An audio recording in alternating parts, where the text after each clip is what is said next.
This is the Distinctly Detroit podcast, the only pod that explores why one wants to be in the D. I am your host, Feodorship III, the director of the University of Michigan Detroit Center. Join me as I interview students, scholars, leaders, and innovators about living, working, and loving in Detroit. Welcome back to the Distinctly Detroit podcast. On today's episode, we have the Wayne County Prosecutor, Kym Worthy. She received her BA in Economics and Political Science from the University of Michigan and her JD from the University of Notre Law School. Worthy's career began to take off after being appointed to be the Special Assignment Prosecutor, where she worked on the cases like Malice Green. After her time there, Worthy served as a judge for 9 years and then ran for Wayne County Prosecutor, where she has been for almost 20 years now. She is serving her 5th term and continues to tackle every challenge head on. The DDP welcomes the accomplished Wolverine, Kym Worthy. Hi, how are you? Thank you for coming on. We're really excited to have you here today. I'm excited to be here. This building is just phenomenal. Oh, yes. Thank you. I love it. We like this space. It took us a while to settle here. We've been bouncing all over the center before we finally settled here for our show. I like seeing the maze doors, the rugs, all that stuff. I love it. Cool. Glad to have you here. So my crack research team, we came up, you were a military brat. I was. That's what they called us back then. My father he's still alive. He just turned 96 last couple of weeks ago. And he is now the oldest living person of color to graduate from the West Point. Oh, okay. So the longest living that's alive right now, person of color. He was the first African American to graduate from West Point from Michigan.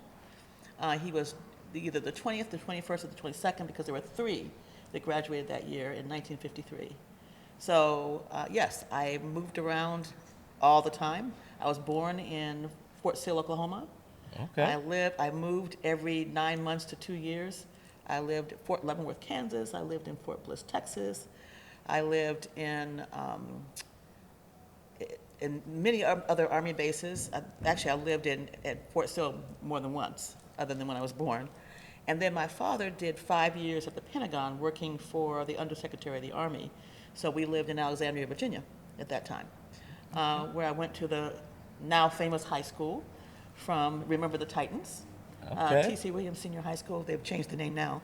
Yeah. So, yes, I was an Army brat, moved around a lot. Oftentimes, other military families would follow us from base to base. So you have your best friend at the base where you were, you move to another base, and here they come about 9 months later. So it's an interesting way to grow up. I think it's that's what made me who I am now, because it's easy to adapt. You have to make friends fast. You have to be social and socialize and all of that. And I think I learned all of that from having to meet a new set of friends every freaking year. So, yeah. My mother was an Army brat. My grandfather was a colonel in the U.S. Army, and they lived in Germany, North Carolina, San Francisco, all over the world. So my father was a bird colonel as well when he retired, yes. All right, cool, small world. So like I said, you mentioned you were graduated from T.C. Williams High School, which is now Alexandria City High School. Right. Being in Virginia, what prompted you to choose the University of Michigan for college? My father told me that I had 2 choices, Michigan or Michigan State. Okay. And the reason was he was in the service, he kept his residency in the state of Michigan. So no matter where he lived, he was still a Michigan resident. And of course, he was looking for that in-state tuition. Yep. And so those are my choices. I wanted to go to University of Virginia, I wanted to go to Duke, I had a list along of many, many schools I wanted to go to. A couple of it was Hampton Institute at the time, I wanted to go there. It's now Hampton University, HCBU, HBCU. And so but my father told me those were my choices if I wanted him to pay for my education. Yeah. Yeah, you wanted that discount. So I went to both campuses. I thought Michigan, I knew nothing about the schools. I thought Michigan State was really pretty. But then when you compare the academic strengths of both schools, that's why I chose Michigan. Okay. And what was your experience like at the University of Michigan? I had a really good time. Met many, many friends that I still talk to today. I pledged Delta Sigma Theta sorority. I talk to my SANs just about every day. via our group text. I still maintain contact with just about everyone that I met there. It was a good time. It was I guess I have to say it on this show, it was the mid-'70s. And, there was a lot going on. That was just maybe 2 or 3 years after the infamous BAM movement. Yeah. And so met activists to all kinds of people. I tell my kids now all the time. I have one that's already graduated from college. She's in law school, but I tell my twins, wherever you go to school, you can always find your peeps. You can find somebody that's like you, somebody that's going to be a good friend to you. And for the most part, you're going to have lifelong friends. Yeah, cool. And so after U of M, you chose University of Notre Dame to go to law school. Yes, I did. I applied to several different schools. I was actually on my way to IU, Indiana University. And my uncle, and I call him my uncle, but he's really my father's first cousin. I call him my uncle, Joseph Scott, who just passed away very recently, was at Notre Dame, and he was the first fully tenured black professor at Notre Dame. Okay. Taught sociology. At the time, they called it alternative lifestyles. That's probably not PC right now. Just a very popular professor, very progressive, was way ahead of his time. And he was there. My sister, who was going to undergrad at the same time that I was going to law school, was heavily recruited by Notre Dame. And she ended up going to undergrad there. And my cousin talked to my uncle cousin, talked to my dad and said, well, why doesn't Kym come here for law school? It's no place I'd ever considered. So I applied and got in. And so I was able to have, dinner with my family members, Uncle Joe's family, his kids. One of them was my age. And I was poor, a very poor law student, because my dad said, I have 4 years for you, or I will pay, all of your tuition. That was at Michigan. And then I have, law school, you're basically on your own. Yeah. He paid for my rent, though, so very poor. So it was very good to have family to go to on Sundays and have a great meal and take home leftovers and all of that. And so he was very into the university, like I said. So I did not like law school at all. I hated it, as a matter of fact. And not the school, just the law school experience just was not me. But obviously, if I wanted to be a lawyer, which I did, you have to do everything you're supposed to do to graduate. So that's what I did. Okay. And after law school, you came to Wayne County. I did. Well, It's an interesting story. I don't know if you knew Judge Willie Lipscomb. I think everybody knew him. He was actually a 1975 graduate of the University of Notre Dame Law School. Okay. So I don't know if he was the first, but he was one of the early African American graduates from that school. And at that time, the law school I think they had just then accepted women, because they accepted women sometime in the 70s. And so, of course, I went there in the 80s. And he was a big booster of the university and of the law school. And we used to have an alumni weekend. As a matter of fact, I just came from the Black Alumni Weekend a couple of weeks ago, where I was a keynote speaker and got an award from them. And I met, and the whole purpose of the weekend was to meet other graduates of color from the school, and they would help you network and get a job, because they're from all over the country. And there are 5 or 6 very prominent lawyers in Detroit who actually went to Notre Dame and would come up to the weekend to law school. And that's how I met Judge Lipscomb. He became a judge later. And when it came time for me getting a job, I didn't get the job that I wanted. And I wanted to be either, I wanted to work in corporate America, I thought. I thought First Amendment rights were very important. That First Amendment law I thought was fascinating. I thought being a in-house counsel to a major corporation would be fascinating. And I did all of my summer jobs in that area. I worked for IBM for a couple of years. I was a law clerk at General Motors, and I didn't get an offer. And so I called up Judge Lipscomb, because I had, kept that relationship with him going. And this is what I try to do now for the black law students there now. And I said, I didn't get a job. He said, well, we just had a new prosecutor that was appointed, John O'Hare. And he really wants the Wayne County Prosecutor's office, to look like the county that it serves. It wasn't very diverse at the time.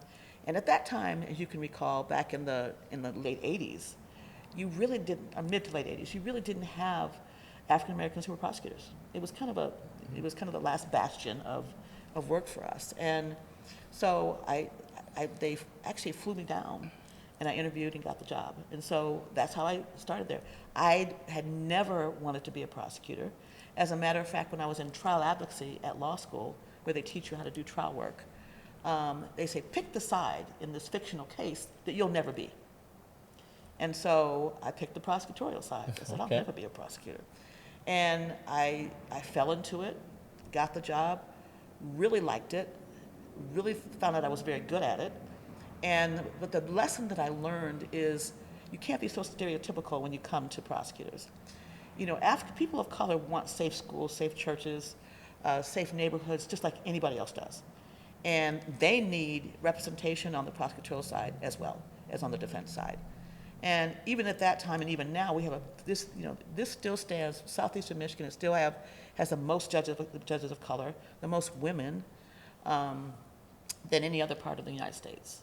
And so, but we also have, a police department that had, high leadership, people of color. We had, and still do, we had, like I said, judges, and then the defense bar, very vibrant, very talented, and chock full of very talented black lawyers. And so there was there was not an equalizing factor. And so then I recognized that the stereotypes that I'd heard about prosecutors are simply not true. Prosecutors don't just lock everybody up. And I wanted to be the type of prosecutor that, unfortunately I have the job now where I can do these things, where that, not locking people up for minor offenses was not a thing back then. Yeah. And when I became the prosecutor, I'm jumping ahead a little bit, but when I became the prosecutor, that was one of my main focuses. But even then, and the looks of your victims, of your rape victims, of your carjacking victims, of the families of murdered victims, when they saw an African American doing these cases, they were in shock because it just wasn't a thing back then. Yeah. And so that's why I stayed with it for a long time, because I really liked it. I liked being able to represent all of the people of the state of Michigan. And like I said, I found out that I was fairly good at it. So I stayed with it until I ran for Recorder's Court. Okay. You were the first African American appointed to be the special prosecutor. To be a special prosecutor in Wayne County. And you, like you mentioned, working for John O'Hare. Mm-hmm. And this was around 1989. Within 3 years, you were assigned the Malice Green case. And I know that's kind of old news for a lot of people, but that was a big deal around the time. Can you take us back to, how you felt about that case and what it meant to you at the time? Yeah, when I started in the juvenile division, and I was there for about 2.5 years, and then that was in the Lincoln Hall of Justice, and then went over to Frank Murphy after that to do the adult coursework. And like you said, within a few years or so, I became a special assignment prosecutor, and that meant that I would handle high-profile cases directly from the prosecutor, John O'Hare, and then some of the more complicated cases that came down the line I would handle. And I had done many high-profile cases by the time the death of Malice Green happened. In fact, when it happened, I didn't even know it happened. I was entrenched in a case where two brothers had killed a senior, one of our senior citizens. Yeah. They robbed her and pushed her over, and she died. And as a result of her assaults, I was really entrenched in that case. And then followed by that, I was in a case where a very beloved 6th grade teacher was killed on the last day of school in front of her students. Oh, wow. By 3 different people. And it's a very long story. But so I was busy. I was not thinking about anything and didn't even know it had happened. Of course, I knew about Rodney King happening around that time. I knew about that acquittal, but it wasn't until John O'Hare called me into his office when I was coming back from court in the middle of a murder trial. And he said, I want to assign you to this case. And I'm like, what case? And so he told me that an unarmed black man had been killed by on-duty white police officers. That's the first I'd heard about it. And I had heard that there was another prosecutor that was going to be assigned, so I was really surprised when he assigned 2 prosecutors to this case.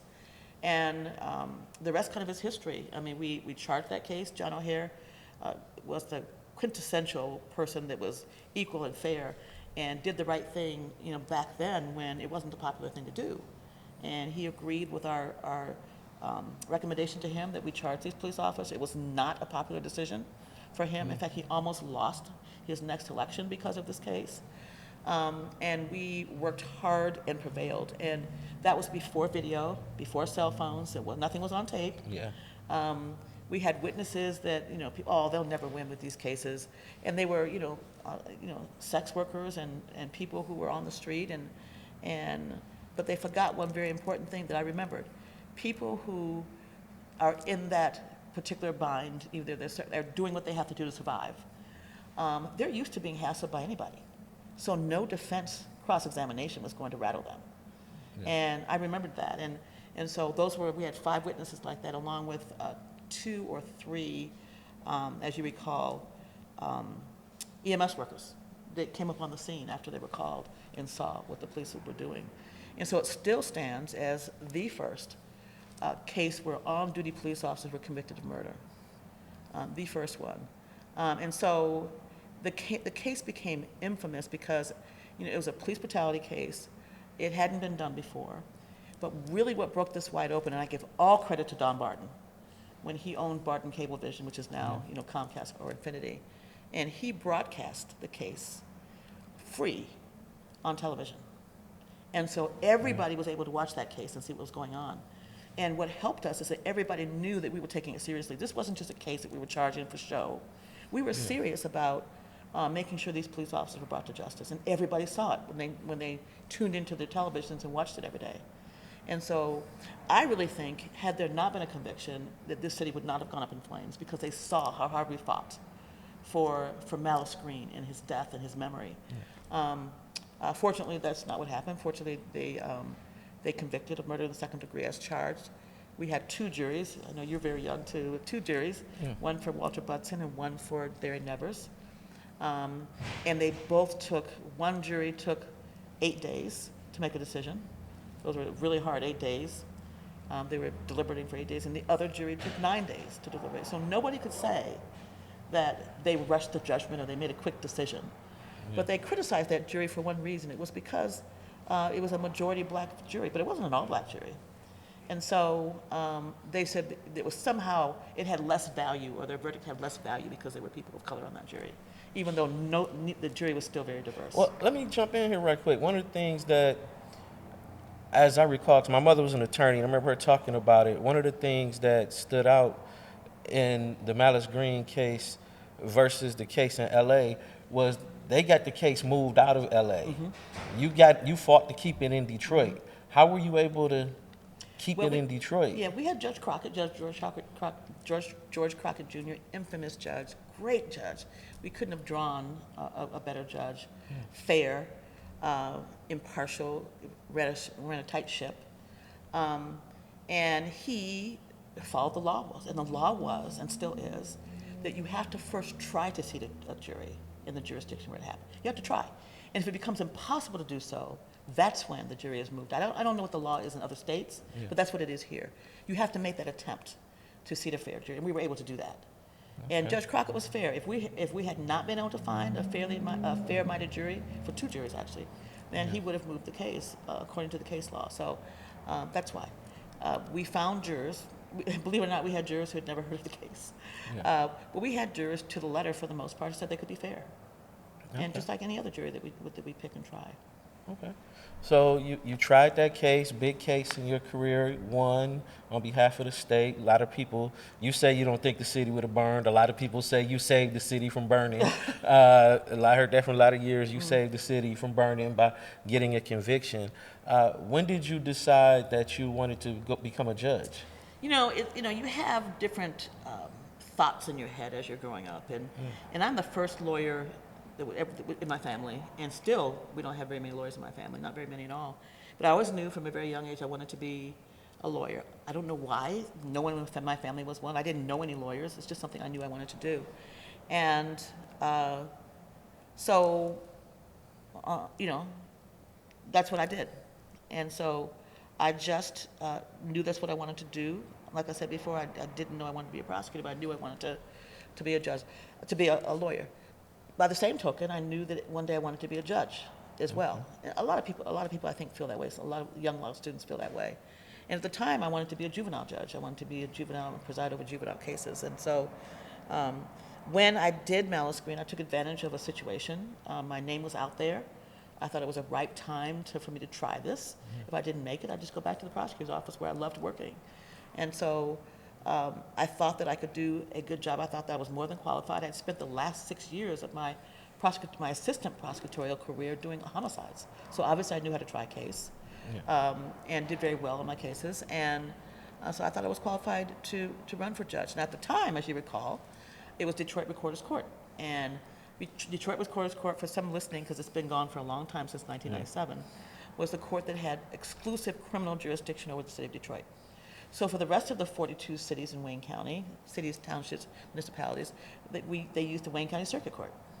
And so as a result of the Larry Nevers and Walter Budson case, the Malice Green was a victim, the legislature swore that the only reason these white police officers were convicted was because there were black people on the jury, and that were drawn from the city of Detroit. So of course it must have been unfair because, and they didn't know what they're doing, or they were persuaded or whatever, and so they took away our court because if the court was legislatively created, and so legislatively they took it away. Okay.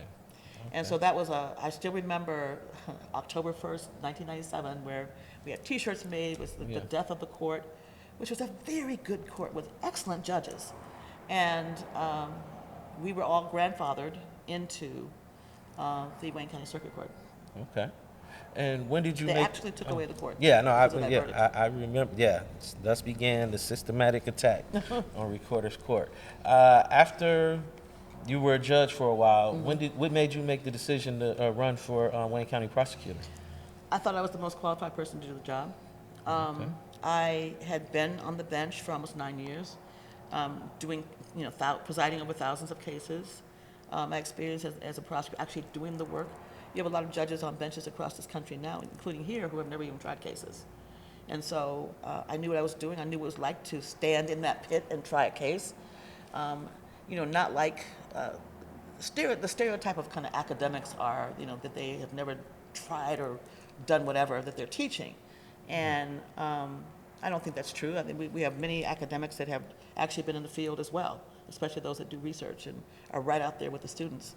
And so, to be a judge, you really have to be experienced, in my view. So I thought that I could do a better job than the current prosecutor and decided to run. The trick was, though, I took a big risk because the law in Michigan is if you were going to run for an office where you have to declare partisanship.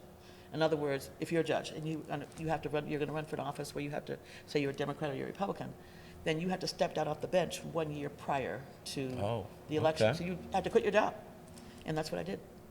Everybody thought I had lost my mind. They thought I had lost my ever-loving mind because I stepped down from a judgeship. Gave up that good judge job. Yes, and I think a judge, I was always the top vote getter, and that I could have, had for the rest of my life should that's what I chose to do. But I just felt very strongly about the direction the office was headed. I really wanted to focus on, I will be tough on violent crime, but I really wanted to focus on alternatives to incarceration. I wanted to focus on diversion programs. I wanted to focus on looking at I wanted to change the culture of crime. I really wanted to stop juveniles from, traversing that adult bridge into adult criminality. I wanted to look at other ways to do cases, and I was talking about that in 2004. Nobody was talking about that then. Not everybody's talking about it now. Restorative justice, we did some of that as well before it was a thing. And so I quit my job, and the current prosecutor stepped down to take another job, a much more lucrative job, and so I was appointed by the bench that I had just left. And that wasn't an easy, sounds easy, but it wasn't an easy process. But I still had to run in the election I was planning on running in anyway in 2004. So that's why. I just didn't like the direction the office was going in. Okay. And so you've been the prosecutor for almost 20 years now. One of the things I was curious to get you into is, what does it take to get you in the courtroom now? What kind of case, how do you challenge yourself now? Like, would I show up for traffic court one day and just see you there handling traffic court just to stay up to date on what's going on, or do you have a specific set of cases that you look for that draws you in the courtroom? I haven't tried a case in a long time. I've really spent my time trying to find ways to be more just and fair. Innovative ideas that we have about, and we've implemented a lot of them. Some of them I stole, and by that I mean you go to a conference, you talk to another prosecutor, they're doing a great program in their city. They live in an urban area, and there's nothing like Detroit. There's no place like Detroit. And so oftentimes we can't adopt what I see to our culture here because it's very unique, very specific, very different, very wonderful. And so, but then I have some ideas of my own that I want to try. Like at one point we had, 12 or 14 different diversion programs that focused on different things, from truancy to teen court.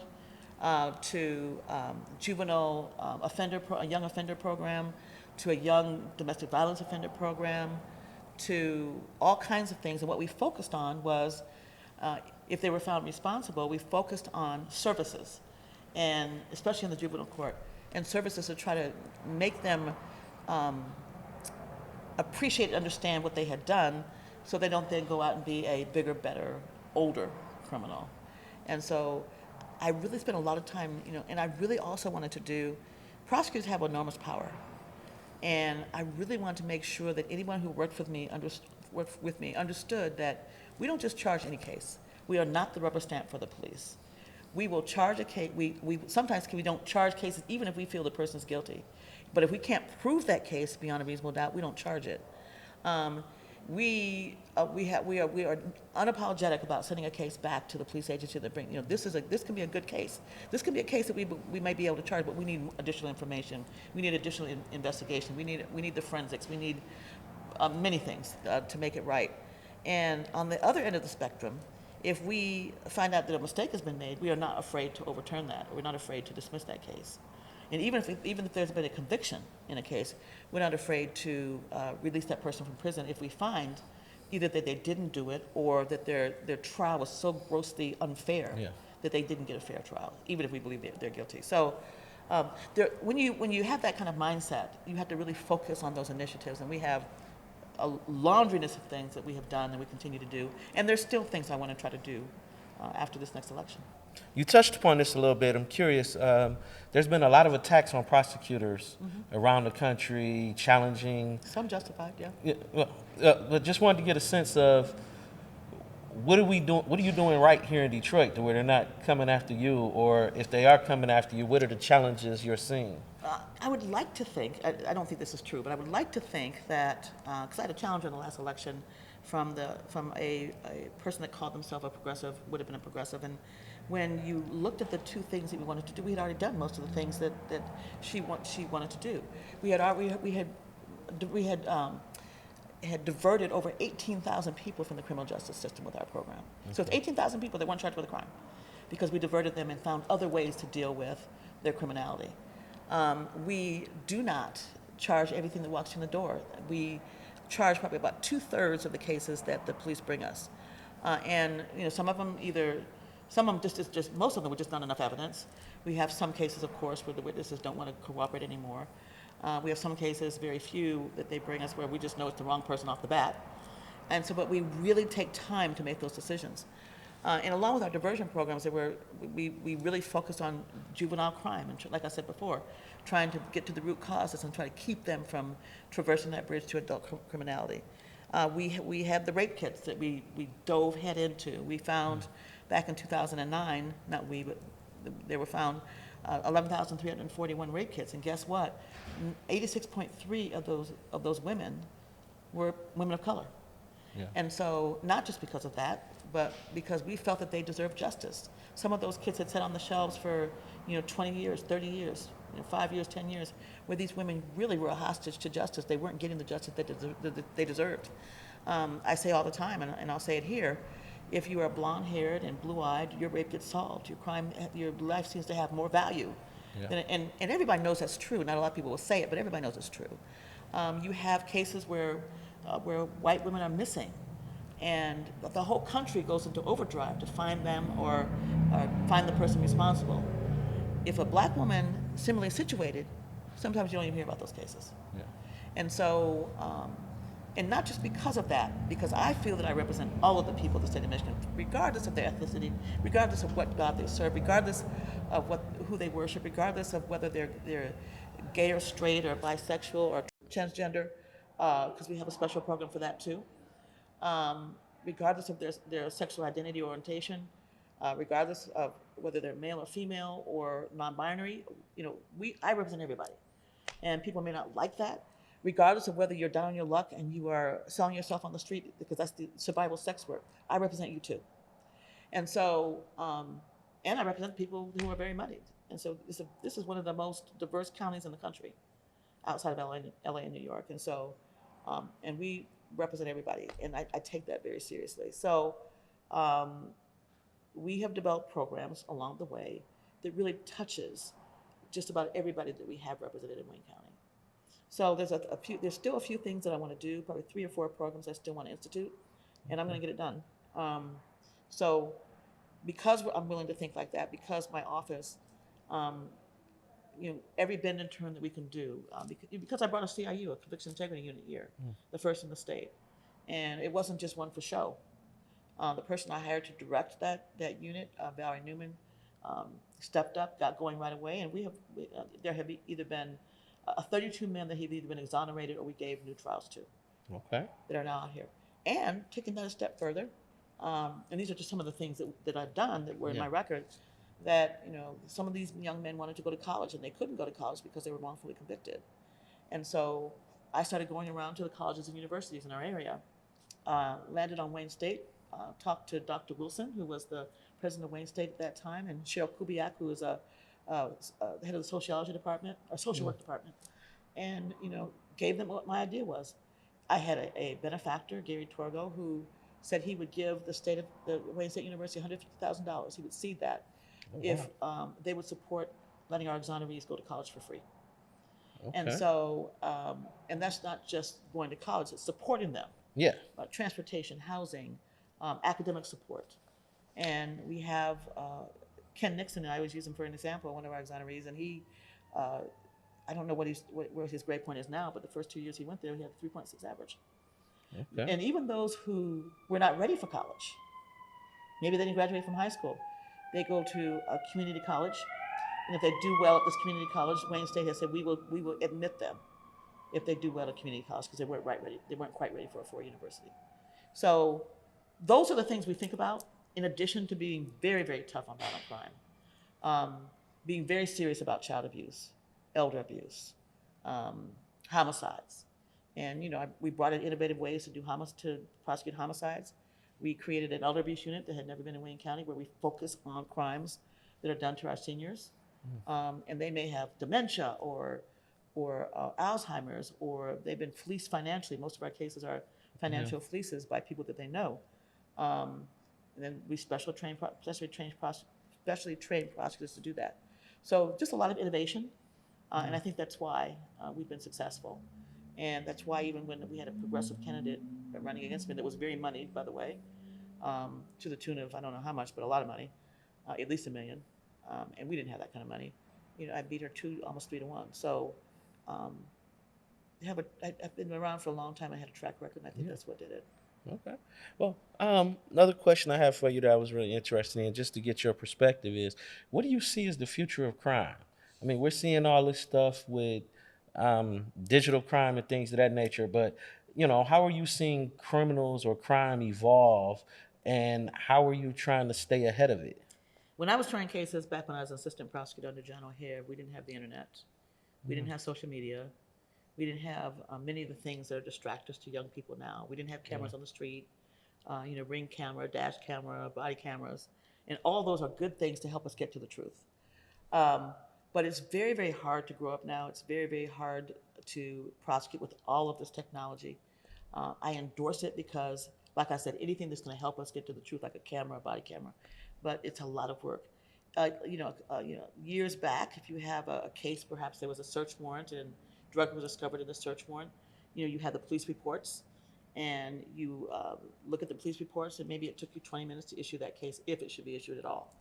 Now you have that same case, but you have 8 body cameras from everybody that came from the search warrant. You have the ring videos on every house that's in the area. You have body cameras on all the people that went in. You have, social media accounts, Facebook and Instagram and Snapchat and all of that, where people write about, believe it or not, what they've done. And we examine, you have cell phones and cell phone dumps and all of that really takes a lot more resources, drains our resources, and really takes a lot of time, and it's very stressful on the prosecutor trying it. So you could have one case with 27 boxes of material. When you try to subpoena information from Facebook or from social media, you get thousands and thousands and thousands and thousands of text messages and information from that, and so you have to go through all that when you try a case. So it's very, very hard. So, but to answer your question more specifically, crime is getting harder. You have now the advent of AI and how that's going to affect us. We're seeing, and I don't think we've had a case yet. If they do, I don't know about it. We do between 18,000 plus cases a year. We have cases, well, I know about situations, for example, that have happened where the AI has taken the head of a legitimate picture of a girl and put it on someone else's body, an adult body with maybe no clothes on The or deep scantily fakes, clothed. yeah. Yes. And so you have all of that coming. And the investigation that's going to be a result of that in many other ways. Then we have Shot Spotter, and we have facial recognition, and we have all these different technologies that are coming out now that we have to look at and use wisely too. So it's harder to prosecute these days, not just because of the way people feel about prosecutors right now, even though it's cyclical. It's very hard to do, but we think we're ready to do it. Mm-hmm. But the other disturbing thing now that wasn't there when I was an assistant prosecutor is no one seems to care about the victim anymore. I am a strong proponent, as you know, of criminal justice reform, police reform, strong proponent. I think it does nothing but help the system. If you have a fully informed prosecutor's office that has the right tools and the truth, we can better do our jobs, and we wouldn't need a conviction integrity unit to look at old cases that may have been improperly done. And so when you look at that, it's very, very difficult, but we have to embrace those things as well. So it's harder to be a prosecutor now. But our victims are just left in the dust. You know, everybody thinks, and rightfully so, that there needs to be criminal justice reform and defendants should be treated fairly. Because remember, a prosecutor's duty is not just to represent the people of the state that they represent, but it's also to make sure defendants have due process. Yeah. But what about the victim? Nobody thinks about the victim anymore. And that's what's sad. That's what's sad. That's what's very problematic for those of us who do this work. Okay. All right. Well, we're going to transition a little bit to what we call our lightning round. Mm-hmm. And this is where we ask you a series of questions more about how you engage with the city of Detroit and things you do and places you like or some amount of history. And the first question is, what's your Coney order? My what? Your Coney order. Oh, gosh, Lafayette. I can't really eat that anymore, maybe once a year. But Lafayette for sure. Well done dog. Light chili. Light mustard, but a lot of onions. Okay. Who's your favorite Detroit athlete? Oh gosh,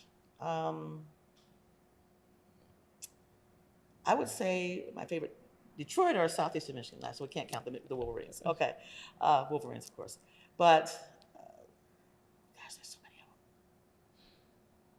I'd have to say currently Amon-Ra St. Brown. Okay. Right now. That's a good one. Yeah. Vernors or Canada Dry? Vernors. Okay. Not even close. Better Made or Lay's? I don't eat either one. Okay, that's fine. Deep dish or pan style pizza? Depends on the pizza place. If it's Pizza Populis and you have one of those mini pizzas, deep dish. But any other place, I love Domino's and their pizza. Okay, that's cool. Favorite Motown artist? Duke Fakir of the Four Tops. Okay. He's my oldest daughter's godfather. Oh, yeah. Okay. I was just hanging out with his son Niles the other day. Yeah. He was here for an event. Love Duke, yes. Yeah. Favorite place to go in Detroit? Eastern Market. Okay. Love to go there and buy the vegetables and the fruits and everything else that they sell there, which is everything. And then people watch as well. Okay. And favorite Detroit sports team? The Lions. Okay. And this is before they were cool. Been a Detroit Lions fan since I was 11 years old. Yeah. And I have to admit, over the last few years, I had fallen off, and I was like, okay, whatever. I just can't watch them anymore. But of course, came back. I'm still an advocate of not giving the Fords any money, but that's a whole different story. Mm-hmm. And the last question is, where can we find you? When I'm at work? That question means more. Yeah. We're trying to get the shameless self-promoter out of you. Where can folks find you? Where are you at on social media? Are you on social media? I've taken a social media break. It's it's a time suck.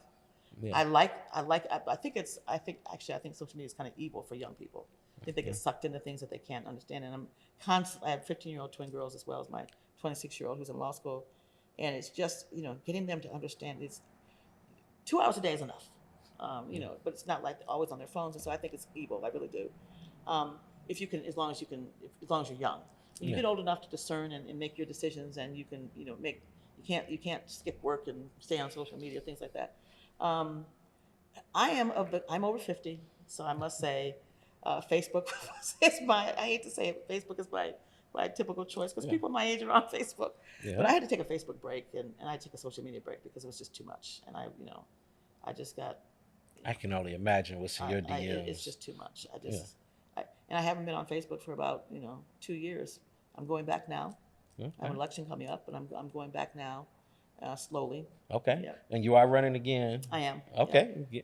Get another term. Yeah. Cool. Well, thank you very much for coming on. We're really excited to have you on. My Thank you pleasure. for taking the time. We know you got a lot going on, and we appreciate it. Ladies and gentlemen, Wayne County Prosecutor Kym Worthy. This has been the Distinctly Detroit podcast. You can find us anywhere you get your pods. Please like, rate, and subscribe, and we will see you next time. This has been the Distinctly Detroit podcast. This is a production of the University of Michigan Detroit Center. You can find us anywhere you get your pods. Please like, subscribe, and rate us. This podcast is executive produced by Marlon Franklin, edited by Aranza Stanton, and written by Shaylin Jones and Fyodor Ship III.